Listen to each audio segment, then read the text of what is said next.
کامران اور ہارون نے جب جا کر خیمے میں دیکھا تو وہاں پر چندر بدن موجود نہیں تھی۔ وہ لوگ بہت زیادہ حیران ہوئے۔ پورے خیمے کو تلاش کیا گیا۔ جب ان لوگوں نے ادھر ادھر دیکھا تو وہ خیمے میں وہ لڑکی نظر نہیں آئی، تو ہارون نے جا کر جیسے ہی تکیہ اٹھایا، اس کے نیچے چاندی کی پازیبیں پڑی ہوئی تھیں۔ ہارون نے وہ پازیبیں اٹھا کر دیکھی تو وہ وہی پازیبیں تھیں جو اس لڑکی کے پیروں میں ہوتی تھیں۔ وہ اپنی پازیبیں چھوڑ کر خود کہاں چلی گئی اس کا کوئی پتہ نہیں تھا۔ ہارون نے کامران کو ساری بات بتائی کہ وہ غائب ہو چکی ہے، لیکن یہ دیکھو پازیبیں یہیں پر چھوڑ گئی ہے۔ ہارون نے وہ پازیبیں اپنے باکس میں ڈال کر اپنے بیگ میں رکھ لیں اور اس کے بعد وہ خیمے سے باہر آ گئے۔ دونوں بے حد پریشان تھے۔ تبھی کامران نے ہارون سے کہا، سر ابھی مزدور جاگ جائیں گے، اس سے پہلے وہ غائب ہو چکی ہے، کیوں نہ ہم لوگ جا کر ڈھلوان والی جگہ پر دیکھ کر آتے ہیں جہاں پر آپ نے وہ چتا جلتی دیکھی تھی، اتنے سارے لوگ دیکھے تھے، وہاں پر چتا جلنے کے کوئی سراغ تو ہوں گے نا؟ جس پر ہارون نے کہا، یہ بات بالکل ٹھیک ہے، ہم لوگ ایسا کرتے ہیں، ہم لوگ جیپ لے کر جاتے ہیں تاکہ ہم لوگ جلدی واپس آ سکیں۔ تبھی کامران اور ہارون جیپ میں سوار ہو کر ڈھلوان سے نیچے اترے تو پرانے سہائے پور کے کھنڈرات میں گئے۔ جب وہاں پر پہنچے تو جیپ سے اتر کر ہارون نے اس جگہ کی نشاندہی کی جہاں پر رات کو اس نے وہ سارا مجمع دیکھا تھا، اور وہاں پر اس گجراج نامی انسان کی لاش دیکھی تھی جس کی چتا جلانے کے لیے وہاں پر لایا گیا تھا۔ وہیں سے بھاگ کر چندر بدن اس کے پاس آئی تھی اور اس نے یہ کہا تھا کہ مجھے بچا لو، تو ہارون نے انسانیت کے ناطے اس کی جان بچائی تھی۔ ہارون نے کامران سے کہا، اسی جگہ پر میں نے ان لوگوں کو دیکھا تھا، یہاں سے 40 سے 50 چارپائیاں تھیں، مجھے رات کو بھی یہ محسوس ہوا تھا کہ وہ لوگ غائب ہو چکے ہیں، لیکن پھر مجھے لگا کہ شاید اندھیرا ہونے کی وجہ سے مجھے نظر نہیں آ رہا ہوگا، لیکن یہاں تو کسی چیز کے نام و نشان نہیں ہے، چتا جلنا تو دور کی بات، یہاں پر تو کوئی ایسا سراغ بھی نہیں ہے، یہ تو وہی پرانے کھنڈر ہے۔ تبھی کامران نے چاروں طرف دیکھا اور ایک دم سے چونک کر ہارون کو کہنے لگا، سر ایک اور بات بھی میں آپ کو بتاتا چلوں، آپ کو یاد ہے پرانے سہائے پور کے جس کھنڈر والے مکان میں ہم لوگ گئے تھے، جہاں پر وہ سب کچھ ہمارے ساتھ ہوا تھا، وہ بالکل اس جگہ کے سامنے والی جگہ ہے جہاں پر وہ دیکھیں مخصوص طرح سے اینٹیں جڑی ہوئی ہیں، ان اینٹوں کے ڈھیر کے پاس ہم لوگ کھڑے تھے جب ہم نے گیدڑوں کے رونے کی آواز سنی تھی، اور اس کے بعد وہ لہراتی ہوئی وہ بتی ہمیں دکھائی دی تھی اس گھر کے اندر۔ وہ گھر کہاں ہے؟ وہ گھر بھی وہاں پر موجود نہیں تھا۔ دیکھیے ہارون صاحب، مانے یا نہ مانے، یہ آج سے بھی چکر ہے، ویسے بھی بڑے بزرگوں سے سنتے آئے ہیں، نانی اور دادی کی کہانیوں میں ہمیشہ ایسے کھنڈرات کا ذکر ہوتا رہا ہے جہاں پر روحوں کے مسکن ہوتے ہیں۔ آپ مانیں یا نہ مانیں، یہ جو چندر بدن نامی لڑکی ہے، یہ بھی کوئی بدروح ہے یا کوئی روح ہے جو ان کھنڈرات میں بھٹکتی ہے۔ ہو سکتا ہے آج سے 80-90 سال پہلے اس پرانے سہائے پور میں ہندوؤں کی کوئی بستی ہو جو جس کے کردار رات کو آپ کو نظر آئے ہوں۔ یہ سب روحیں تھیں۔ مجھے تو لگتا ہے یہ پرانا سہائے پور روحوں کا شہر ہے۔ مجھے بہت ڈر لگ رہا ہے، ہمیں واپس چلنا چاہیے۔ تبھی ایک دم سے وہ جیپ میں بیٹھے، ہارون کا سر گھوم کے رہ گیا۔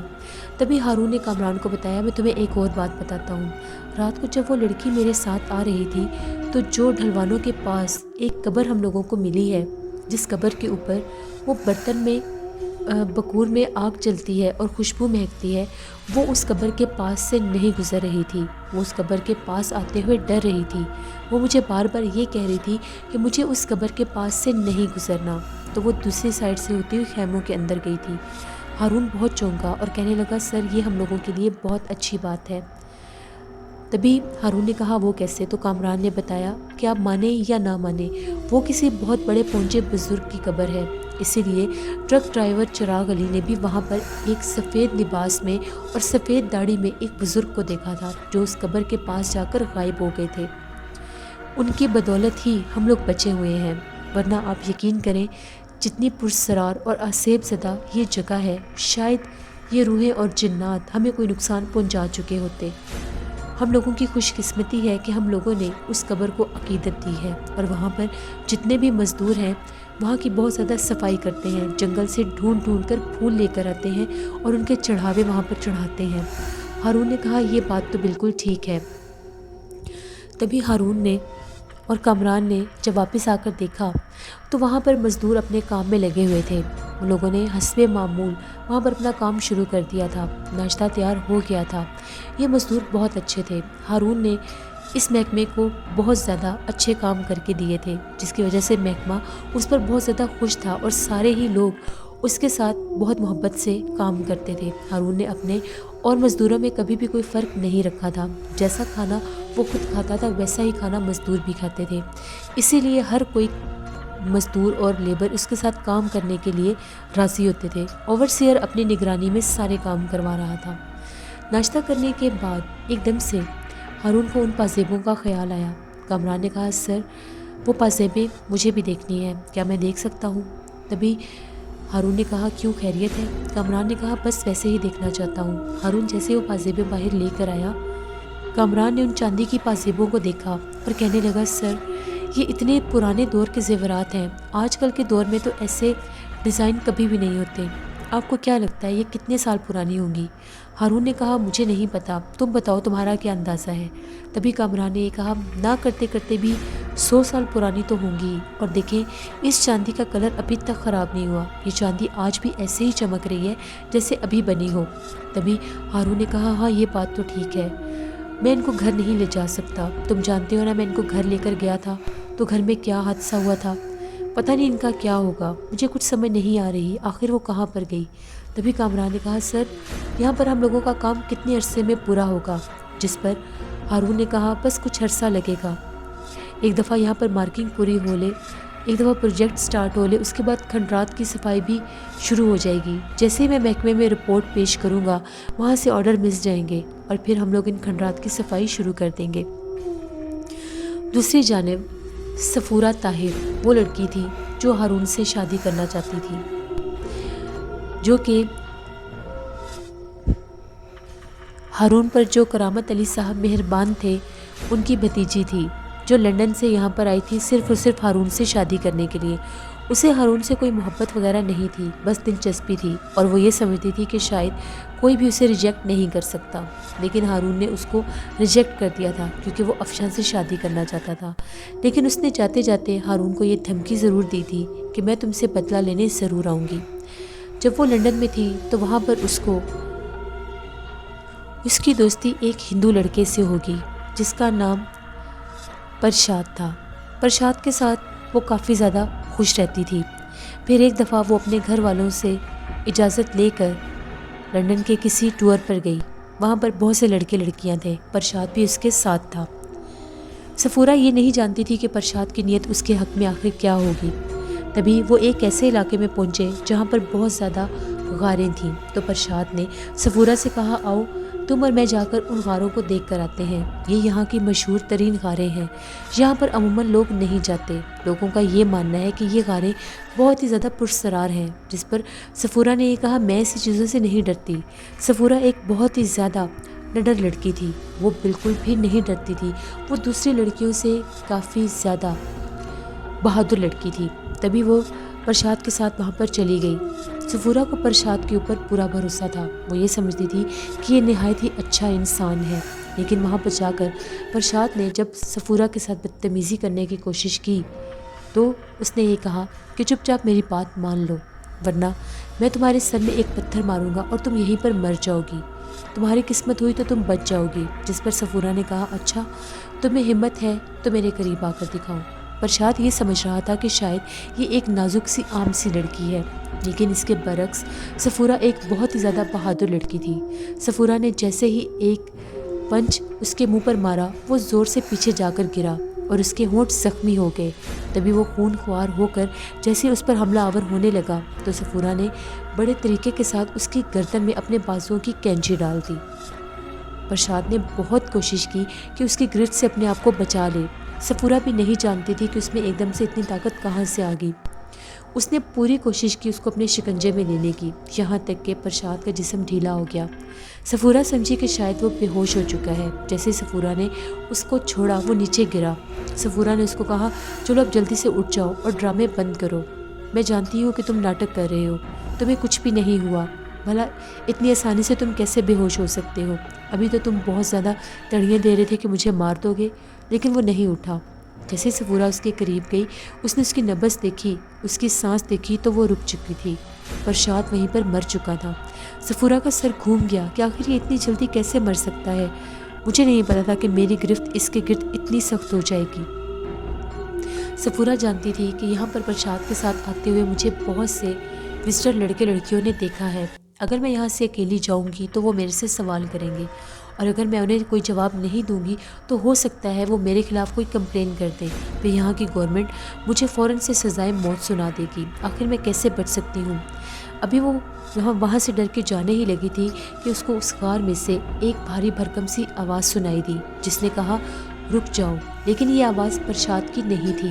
سفورہ بہت ڈر گئی، اس نے پیچھے پلٹ کر نہیں دیکھا، وہیں پر کھڑی ہو گئی۔ تبھی اس کو قدموں کی آہٹ سنائی دی، یہاں تک کہ اس کے قریب کوئی آ کر کھڑا ہو گیا اور اس کو یہ کہنے لگا اگر تم ڈر رہی ہو تو یہاں سے باہر چلو، ہم باہر چل کر بات کرتے ہیں۔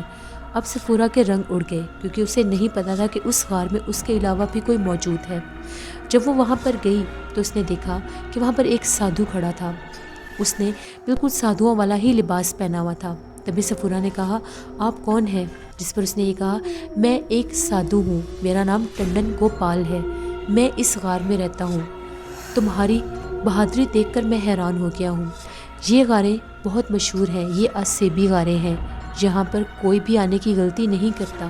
پھر تم یہاں پر کیسے آ گئی؟ اور جس طرح سے تم نے بہادری سے اس آدمی کا مقابلہ کیا اور اس کو موت کی گھاٹ اتار دیا، اس بات کی داد دینی ہوگی۔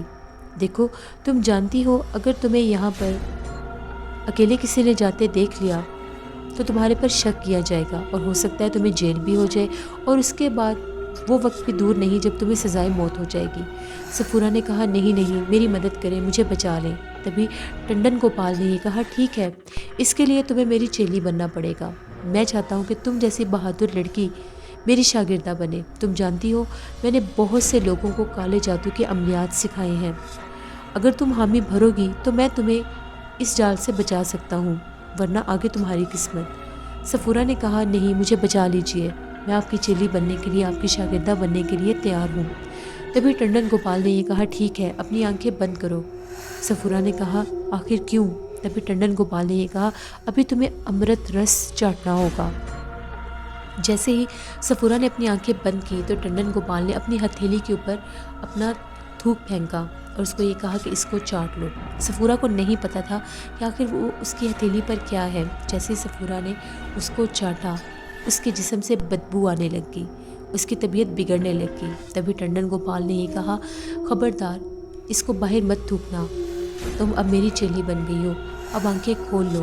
سفورہ کی حالت بہت زیادہ خراب تھی، اس کو سمجھ نہیں آ رہی تھی کہ آخر یہ کیا غلاست تھی۔ تبھی ٹنڈن گوپال نے یہ کہا اب تمہارے مسئلے کا حل میرے پاس ہے، تم یہیں پر رکو، میں ابھی آتا ہوں۔ یہ کہہ کر ٹنڈن گوپال غار کے اندر چلا گیا۔ سفورہ وہاں پر بار بار کہہ رہی تھی یا اللہ مجھے اس مصیبت سے بچا لے، آخر میں کہاں پر پھنس گئی ہوں، مجھے کیسے پتا تھا کہ یہ کمبخت میرے ہاتھوں مر جائے گا۔ تبھی ایک دم سے سفورہ نے غار کی طرف دیکھا تو اس کے ہوش و حواس اڑ گئے۔ وہاں پر پرشاد کھڑا تھا۔ سفورہ اس کو دیکھ کر ڈر گئی۔ تبھی پرشاد نے کہا میں پرشاد نہیں ہوں، میں ٹنڈن گوپال ہوں، تمہیں کہا تھا نا کہ میں بہت بڑا سادھو اور جادوگر ہوں، میں نے اس کے جسم میں اپنی روح ڈال دی ہے اور اس کا جسم اختیار کر لیا ہے۔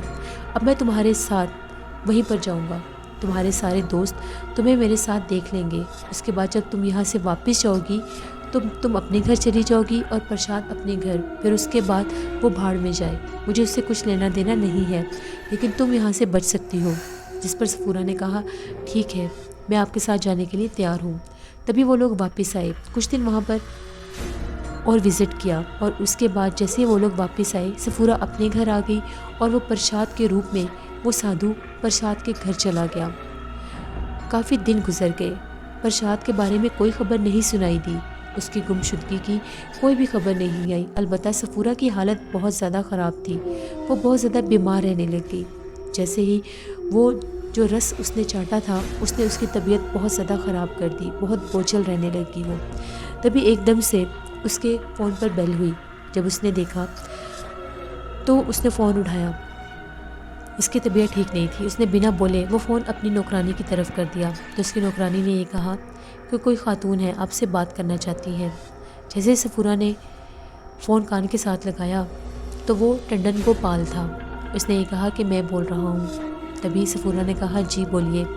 تو اس نے یہ کہا کہ کافی دن گزر چکے ہیں، اب تمہیں فلاں جگہ پر آنا ہوگا، جس جگہ پر میں کالے جادو کے عملیات سکھاتا ہوں وہیں پر تمہیں آنا ہوگا۔ تمہیں بھی میں ایک بہت بڑا کالے جادو کا عمل سکھانا چاہتا ہوں جس کے ذریعے تم جو کام چاہو کر سکتی ہو۔ تبھی صفورہ نے کہا، مجھے کسی سے انتقام لینا ہے، مجھے کسی نے ریجیکٹ کیا تھا اور میں اس سے انتقام لینا چاہتی ہوں۔ ٹنڈن گوپال نے کہا، بالکل ٹھیک ہے، تم میرے پاس آ جانا۔ دوسری جانب کھنڈرات میں سارے کام چل رہے تھے۔ ابھی وہاں پر رات اتر آئی تھی۔ سارے مزدور اس مزار کے پاس بیٹھ کر قوالیاں گا چکے تھے۔ بہت سے مزدور اپنے خیموں میں چلے گئے تھے۔ کامران بھی اپنے خیمے میں چلا گیا تھا۔ ہارون باہر ایک پتھر کے پاس بیٹھا تھا۔ تبھی اسے خیال آیا کہ کیوں نہ افشاں کا بھی حال دریافت کر لوں۔ جیسے اس نے افشاں کو فون کیا، افشاں نے فون اٹھا لیا۔ ہارون نے اس کا حال چال پوچھا۔ تبھی افشاں نے بتایا کہ سب ٹھیک ہے، اشر بھی ٹھیک ہے، البتہ رشیدہ بہت زیادہ ڈرتی ہے اور اب وہ ہمارے کمرے میں ہی سوتی ہے۔ جس پر ہارون نے یہ کہا، اس کو سمجھاؤ، وہ بے وقوف ہے، ایسا ویسا کچھ بھی نہیں ہے۔ ادھر ادھر کی باتیں کرنے کے بعد افشاں نے فون بند کر دیا۔ ہارون کے دل میں ایک دم سے وہ خیال آیا، کیوں نہ جا کر ایک دفعہ ان کھنڈرات میں دیکھ لوں، کیا وہاں پر آج بھی کچھ موجود ہے یا نہیں۔ لیکن پھر وہ ڈر گیا۔ ابھی کل کی رات ہی تو وہ ان کھنڈرات کی طرف گیا تھا جہاں پر اس نے ان روحوں کا پورا شہر آباد دیکھا تھا، جس طرح سے وہاں سے چتا جلائی جانے والی تھی اور جس طرح سے چندر بدن اس کے ساتھ آئی تھی۔ آخر وہ کہاں گئی؟ وہ ایک دم سے کیوں چلے گئی؟ کیا اس کے جانے کے پیچھے اس مزار کی کوئی کرامات ہے؟ شاید یہاں پر یہ جو مزار ملا ہے اس کی وجہ سے وہ میرے خیمے سے غائب ہوگی۔ لیکن وہ اپنی پازیبیں یہاں پر کیوں چھوڑ گئی؟ اگر وہ پازیبیں لینے واپس آئی تو میں کیسے اس کو پازیبیں واپس کروں گا؟ مجھے لگتا ہے وہ کوئی روح ہے۔ اب مجھے اس کے وجود سے بہت زیادہ ڈر لگنے لگا ہے۔ تبھی ہارون وہاں سے اٹھا۔ چاندنی رات تھی۔ وہ اس مزار شریف کے پاس گیا۔ جیسے اس مزار شریف کے پاس گیا، وہاں سے رکھے ہوئے بکور دان میں سے بہت خوشبو مہک رہی تھی۔ کوئی نہیں جانتا اس بکور دان میں وہ خوشبو کون جلاتا تھا اور اس میں سے وہ دھواں کیسے باہر نکلتا تھا۔ ہارون نے اپنے موبائل کی ٹارچ سے اس برتن کو دیکھنا چاہا تو وہ بھی اتنا ہی پرانا برتن تھا جتنی پرانی وہ پازیبیں تھیں۔ آخر یہ سلسلہ کیا ہے؟ پرانے صحائے پور میں آخر ایسے کون سے بزرگ تھے؟ ان کا تو کہیں کوئی نام بھی نہیں لکھا، جن کی اتنی کرامات ہیں کہ ان کے مزار کے پاس کوئی روح یا کوئی آسیب بھی نہیں آ سکتا، وہ بھی آنے سے ڈرتے ہیں۔ ہارون جب وہاں پر بیٹھا تو اس کے دل کو بہت سکون محسوس ہوا۔ تقریباً آدھی رات گزر چکی تھی۔ تب ہارون نے سوچا کہ اب مجھے خیمے میں واپس چلنا چاہیے، بہت زیادہ رات ہو گئی ہے۔ جیسے ہی ہارون اٹھ کر وہاں سے باہر نکلا، اس مزار شریف کے پاس سے آنے لگا تو ہارون کو یوں احساس ہوا جیسے اس کے پیچھے کوئی کھڑا ہے۔ اس کو باقاعدہ اپنے پیچھے کسی کی موجودگی کا احساس ہوا۔ جب اس نے پیچھے پلٹ کر دیکھا تو وہاں پر کچھ بھی نہیں تھا۔ اسے لگا کہ شاید اس مزار پر جو بزرگ ہیں وہ رات کے ٹائم یہاں پر چلتے پھرتے ہیں، کہیں میری وجہ سے تنگ نہ ہو رہے ہوں۔ تبھی ہارون چپ چاپ اپنے خیمے میں آ گیا۔ جیسے ہی ہارون نے اپنے خیمے میں آ کر خیمے کا پردہ گرایا تو اس کو باہر سے باقاعدہ قدموں کی آہٹ سنائی دی۔ اس طرح سے محسوس ہو رہا تھا کہ کوئی چلتا ہوا اس کے خیمے کے پاس آیا ہے۔ پھر اسے خیال آیا، کہیں یہ چندر بدن تو نہیں ہے، کیونکہ اس کی پازیبیں تو میرے پاس ہیں۔ پھر باہر کون چل پھر رہا ہے؟ اس کا دل بہت زیادہ ڈرنے لگ گیا۔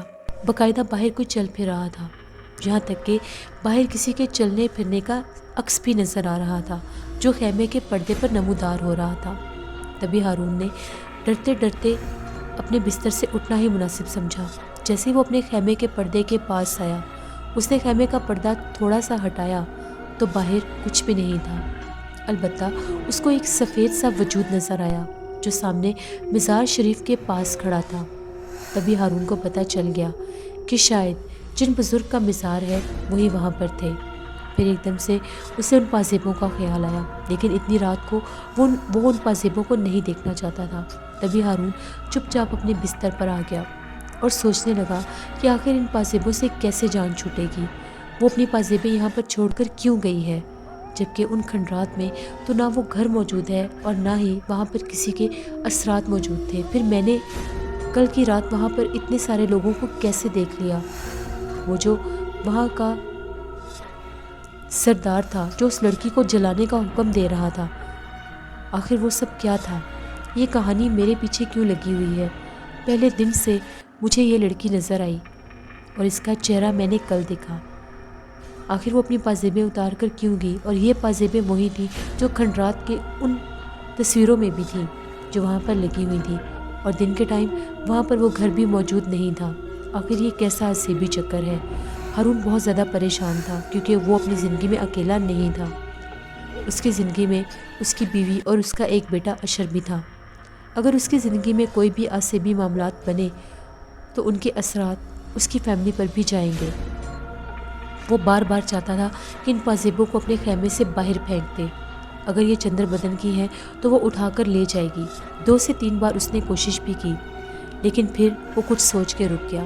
لسنرز، اگلی ایپیسوڈ میں آپ لوگ دیکھیں گے چندر بدن جو ہارون کے پیچھے لگی ہوئی ہے، کیا وہ صفورہ کی بھیجی ہوئی کوئی مخلوق ہے؟ صفورہ نے کیا کالا علم سیکھ کر ہارون کے اوپر کوئی وار کیا، اور ہارون کس طرح سے ان پازیبوں سے اپنی جان چھڑوائے گا؟ یہ سب کچھ جاننے کے لیے آپ لوگوں کو دیکھنی پڑے گی ایم اے راحت کے ناول 100 سال پہلے کی نیکسٹ ایپیسوڈ، جو میں کل آن ایئر کروں گی۔ جن لوگوں نے ابھی تک ہارر اردو سینٹر کو سبسکرائب نہیں کیا، ہارر اردو سینٹر کو ضرور سبسکرائب کریں۔